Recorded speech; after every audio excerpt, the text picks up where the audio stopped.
구독자 여러분 안녕하세요. 무지개 건강 박쌤입니다. 건강한 한 주들 보내셨죠? 무더위가 한참입니다. 항상 건강 주의하시고요. 너무 찬 음식 드셔서 또 탈나지 않기를 또 기원해 봅니다. 지난주에 이어서 또 성실함을 버리면 병 안 걸린다. 이제 아보도로 박사의 책이었죠. 136페이지 이제 약으로 감기를 억누르는 것은 주객전도라는 제목인데, 이거는 제가 항상 강조하듯이 약으로 감기약은 존재하지 않습니다. 만약에 전 세계에서 감기약을 개발하는 분이 있다고 한다면 아마 세계에서 제일 부자가 될 거예요. 뭐 테슬라, 앨런 머스크보다도 더 많은 부자가 될 겁니다. 감기의 95%는 바이러스 때문인데 바이러스를 잡을 수 있는 약은 존재하지 않습니다. 그래서 증상을 완화시키는 것이지 감기약을 존재하지 않아요. 감기약으로 감기를 잡을 수 있는 건 절대 아닙니다. 그러니까 너무 힘들면 감기약을 드시는데 그렇지 않다라면 굳이 감기약은 존재하지 않는데 그거를 또 감기약이라고 믿고 드시는 거는 여기 말씀하다시피 주객이 전도된 겁니다. 그리고 제 앞쪽 동영상에 보시게 되면 감기에서 백혈병까지의 비밀에서 감기에 대해서 많이 풀어놨습니다. 사실은 그 책은 굉장히 좋은 책입니다. 뭐 약사님께서 지으신 책이지만 굉장히 좋은 훌륭한 책이라고 저 개인적으로 생각을 합니다. 그래서 감기에는 약을 안 먹는 게 낫고요. 몸을 따뜻하게 해주는 게 낫고, 감기에 대해서 한 말씀 더 드린다고 한다면 평생을 살아가면서 똑같은 감기에 걸리는 거 아닙니다. 300여 가지의 바이러스에 의해서 일어나기 때문에 똑같은 감기는 두 번 다시 안 걸립니다. 그렇기 때문에 항상 다른 감기에 걸리는 겁니다. 자, 139페이지에 무기력한 20대는 백혈구수가 적다라는 제목을 가지고 20대에 병에 걸리는 사람은 어렸을 때부터 몸을 별로 움직이지 않았던 경우가 많다. 요즘 초중학생들을 집, 학교, 학원을 왕복하면서 노는 것이라고 해봤자 집 안에서 게임 산명에 빠지는 것이 고작이다. 운동도 전혀 하지 않고 몸을 단련할 기회가 거의 없다. 이런 아이는 성인이 되어도 근육의 양이 적어서 피로를 쉽게 느끼게 된다.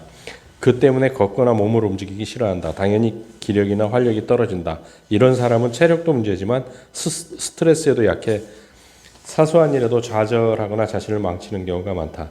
사람은 몸을 움직여 신체의 각 기능을 유지한다. 즉 운동을 하지 않으면 몸의 기능을 움직일 수 없다. 기능을 높일 수 없다. 몸을 움직이지 않으면 면역력도 자연히 저하되고 면역력이 떨어지면 기력도 생기지 않는다 라고 합니다. 우리 인체는 수렵 체질 생활하고 큰 차이가 없습니다. 그러니까 운동이라기보다는 먹는 걸 해결하기 위해서 끊임없이 걸었죠. 그래서 정말 지금도 가장 좋은 운동은 사실은 걷는 겁니다. 그거만큼 좋은 운동은 없다고 개인적으로 생각을 하고요.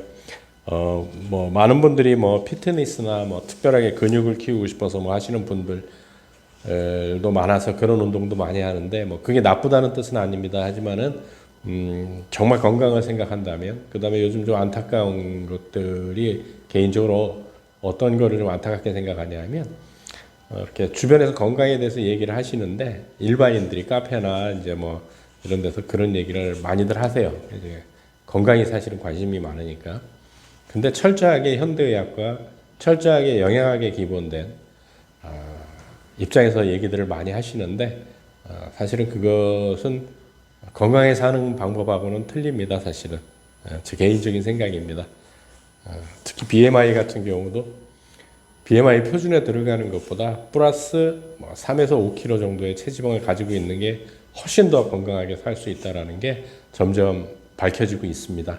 앞으로 또 뭐 몇 년 뒤에 그런 얘기들이 될지 모르겠지만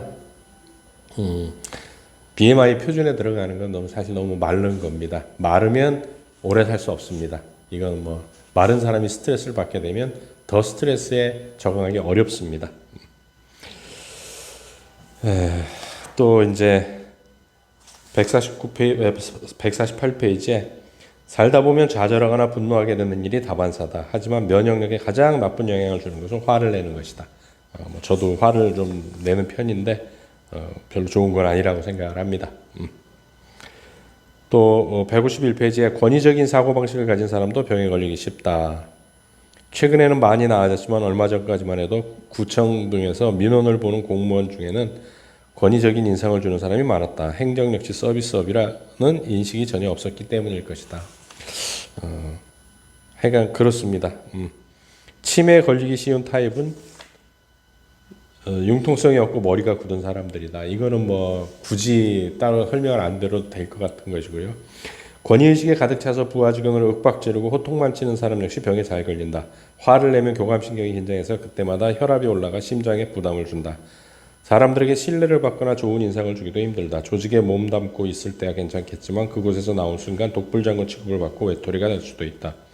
잘난 척하는 사람은 병에 잘 걸릴 뿐만 아니라 사회생활을 하기도 힘들다. 자업자득이니 누구를 탓하겠는가.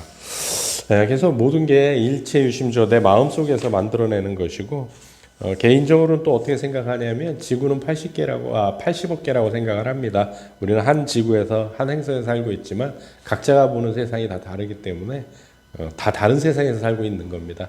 그게 어떻게 내가 보는 세상하고 틀리다고 해서 다르다고 해서 틀린 것은 아니라는 거죠. 158페이지에 병은 그 사람의 생활 방식이 되어 있다는 경고다. 따라서 병에 걸리면 가장 먼저 생활 습관을 점검해 봐야 된다. 이거 정말 중요한 얘기거든요. 왜 병에 걸리면 자꾸 병원 가서 약으로 해결을 하려고 합니까? 병에 걸렸다라는 것은 내 몸에 지금 생활 습관이 뭔가 식습관이 뭔가 잘못됐다라는 얘기거든요. 그것도 돌아봐야 됩니다. 그리고 혈액순환을 원활히 해서 면역력을 활성화시키면 증상은 자연히 진정되면서 병이 낫고 재발도 막을 수 있다. 이렇게 해서 4장이 끝나고요. 이제 5장이 이제 시작이 되는데 의사나 약에 의존하지 않는 생활 해갖고 이제 시작이 됩니다. 그래서 161페이지에 고령자가 먹어도 괜찮은 약은 없다라는 제목을 갖고 시작이 되는데 이건 되게 좀 슬픈 얘기들이 많죠, 사실은. 왜냐하면은 워낙 이제 뭐 약국 쇼핑들을 많이 하시니까. 현대는 고령 사회로 가고 있다. 고령 사회로 가고 있는 게 아니고 고령 사회가 됐죠. 그에 따라 의료비도 계속 늘고 있다. 개인 병원은 물론이고 대학병원의 대기실에도 고령자만 눈에 띈다. 고령자에게는 건강이 가장 큰 관심사다. 게다가 직업전선에서 물러나 회사에 갈 필요도 없고 특별히 바쁜 일도 없어 시간이 자유롭다. 조금만 몸이 안 좋으면 바로 병원에 달려가게 된다. 그리고 약을 받으면 안심한다. 이게 꼭 고령자들만 이런 건 아니죠. 젊은 사람들도 많이 그렇죠. 고령자에게는 약 자체가 큰 부담이 된다. 증상이 심할 때 어쩔 수 없이 2, 3일 정도 먹어도 되는 약은 있어도 만성적으로 먹어도 되는 약은 없다. 고령자가 먹어도 괜찮은 약은 단 한 종류도 없다. 고령자에게 약은 독이다. 약을 먹다 보면 몸 상태가 나빠지는 경우가 있는데 이것은 부작용이라고 생각하면 안 된다. 부작용이라고 하면 좋은 효과도 있을 수 있지만 고령자가 먹는 약의 긍정적인 작용은 거의 없다고 봐야 한다. 세계적인 면역학자가 왜 이런 얘기를 하는지를 좀 한 번씩은 돌아봐야 됩니다. 그래서 우리 부모님들이 뭐 관절이 안 좋아서 약 드시고 혈압에 당뇨에 계서 막 그 봉다리씩 약을 들고 다니시지 않습니까? 뭐 보름에 한 번 아니면 한 달에 한 번, 뭐 2달에 한 번. 저희 선친도 뭐 2달에 한 번씩 가서 고량약을 타다가 드셨었는데 그런 것들이 결코 좋은 현상은 아니라고 개인적으로 생각을 합니다. 163페이지에 약은 전혀 먹지 않는다는 각오가 필요하다라고 합니다. 그래서 질병은 근본적으로 나쁜 생활 습관을 오랫동안 가져온 결과다. 병을 고치고 싶다면 지금 당장 생활 습관을 바꿔야 한다. 균형 잡히고 맛있는 식사, 규칙적인 생활, 몸을 부지런히 움직이는 것이 어떤 약보다 몸에 좋고 건강에 해준다는 사실을 명심하자. 세계적인 장수촌에 보게 되면 뭐 100세 다 된 사람들도 뭐 똑같이 일을 한다고 하지 않습니까? 그게 뭐냐면 우리 몸 자체가 3만 년 전, 4만 년 전에 다 이렇게 채집 생활을 하기에 거기에 적합한 몸 상태입니다. 지금 현재도 그렇습니다. 그렇게 3만 년, 4만 년 가지고 몸 신체가 바뀌는 게 아니거든요. 진화라는 건 그런 게 아닙니다. 진화는 최소한 뭐 몇십만 년 뭐 이런 식으로 해서 서서히 일어나는 것이지 어느 날 원숭이가 사람이 되는 게 아니거든요. 그것처럼 우리 몸이 뭐 3만 년이 지났기 때문에 100년도 못 사는 우리 입장에서는 굉장히 긴 시간이지만 자연의 입장에서 보면 3만 년이라는 시간은 우리한테 1초도 안 되는 시간일 수도 있는 거거든요. 지구의 역사만 해도 45억 년이 됐네, 48억 년이 됐네, 뭐 이렇게 얘기를 하지 않습니까? 거기서 3만 년이면 정말 아무것도 아닌 세월이죠. 그 사이에 그렇게 휙휙 바뀌는 것이 아니거든요, 절대로. 그래서 움직이는 겁니다, 움직이는 거. 움직이는데 몸에 무리 안 가게 움직이는 거, 결국 걷는 거죠. 168페이지 만성병은 병원에서는 절대 고칠 수 없다. 왜? 가장 기본적인 전제가 뭐냐면 현대의학은 급성에는 최고입니다. 그 급성에서만큼 따라갈 수는 없습니다. 지금 뭐 머리에서 곧 혈관이 터지게 생겼는데 뭐 어느 세월에 식생활 고치고 합니까? 혈전용 예제 먹어야죠. 또 지금 당장 맹장이 터졌는데 또 당연히 가서 수술해야죠. 그런 것까지 하지 말라는 것이 아닙니다. 근데 현대의학의 기본 메커니즘은 뭐냐면 전쟁에서 이게 발달한 의학이기 때문에 급성에는 기가 막힙니다. 따라갈 다른 어떤 의학도 없습니다. 그렇지만 현대인들이 급성으로 총 맞아서 감염이 생겨서 이게 아니지 않습니까? 다 만성질환들이잖아요. 심장병, 고혈압, 당뇨, 암, 자가면역 질환 다 만성질환들인데 급성적인 것을 치료하는 약을 가지고 해결할 수 있는 방법은 없는 겁니다. 아마 아보도로 박사도 이제 그래서 이런 제목을 달고 또 얘기를 한 것 같습니다. 대학병원 같이 큰 병원에 가보면 알겠지만 요즘은 환자의 이야기를 성의 있게 들으며 진찰하는 의사가 아주 드물다. 대부분은 환자의 얼굴도 보지 않고 컴퓨터 화면의 데이터를 보면서 이야기한다. 그리고 매뉴얼에 따라 약을 처방한다. 내과는 대부분 약만 처방하면 끝이다. 의사에게는 더 이상 선택할 것이 없기 때문이다. 따라서 환자가 좀 더 현명해져야 하고 자기 몸의 위험에 민감해져야 한다. 하지만 대학병원만 고집하는 사람은 권위에 약해 자신의 몸을 전부 의사에게 맡기고 약에 의존하기 십상이다. 병원을 찾을 때는 검사를 받고 자신의 몸 상태를 알기 위해서라고 생각하는 것이 좋다. 병원에서 처방받은 약을 먹으면 병이 낫는다고 믿어서는 안 된다. 만성병은 지금의 의료 수준으로는 어떻게 할 수 없다. 약으로 만성병을 고치려는 것 자체가 애당초 무리라는 사실을 이해하기 바란다. 170페이지에는 우리가 흔히 먹는 약 중에서 가장 조심해야 할 것이 바로 소염진통제다. 그래서 앞쪽에 제 또 다른 동영상에 뭐가 있냐면 좋은 의사는 소염제를 처방하지 않는다라는 책도 또 풀어놓은 게 있습니다. 소염진통제가 좋지 않은 것은 혈관을 수축시키고 혈류를 막기 때문이다. 통증은 혈관 확장 물질에 의해 발생하는데 진통제는 혈류를 막아서 혈관을 수축시키므로 통증은 확실하게 멈추게 된다. 그러나 혈류가 막히면 림프구나 조직을 재생시키는 물질도 순환하기가 힘들어 환부가 낫지 않는다. 소염 진통제로 통증이 일시적으로 진정돼도 환부가 낫지 않으므로 약효가 떨어지면 통증이 다시 온다. 항생제는 예전처럼 안이하게 사용하는 경향이 줄었지만 수술 후 감염을 예방하는 차원에서 여전히 사용하고 있다. 그러나 대부분의 경우는 수술 후에도 항생제가 거의 필요 없다. 더구나 항생물질은 장 속에 세균까지 죽여버리기 때문에 함부로 사용하면 장 세균이 부족해서 건강을 해치게 된다. 보통 세균 하면 이렇게 다 나쁜 걸로 자꾸 연상을 하거든요. 그렇지만 우리가 그렇게 좋아하는 헤리코박터 락토바실러스나 이런 것도 전부 세균이거든요, 사실은. 이 균들을 다 죽인다는 얘기예요. 나는 어떤 약이라도 사용하지 않는 것이 좋다고 생각한다. 그래도 통증이 너무 심하거나 열이 너무 높아 고통스러울 때 이를 완화하기에 아주 짧은 기간만 사용하는 것은 어쩔 수 없는 것이다. 하지만 통증은 우리 몸의 치유 반응이므로 약을 쓰지 않고 참을 수 있다면 그 편이 오히려 빨리 회복된다. 각자가 선택하는 거죠. 자기 몸이고 자기 건강이기 때문에. 그렇지만 이제 개인적으로는 그렇다라고 생각을 합니다. 동양인들이 서양인보다 더 약을 신뢰하는 것은 오래전부터 약이 몸에 좋다고 들어왔기 때문이다. 생약이라는 말이 있듯이 약은 몸에 좋은 것으로 인식되어 왔다. 그러나 근대화 이후 우세한 위치를 차지하게 된 양약은 우리 몸에 격렬하게 작용했다. 급성 증상에는 효과가 있지만 계속 복용하면 몸에 심각한 부담을 주었다. 즉 치명적인 독이었던 것이다. 하지만 사람들은 지금도 양약을 마치 생약인 양 먹고 있다.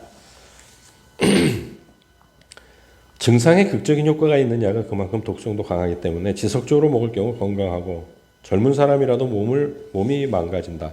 하물며 고령자는 어떻겠는가. 약은 몸에 좋다는 의식을 바꿔야 한다. 약은 독이다. 약은 독입니다.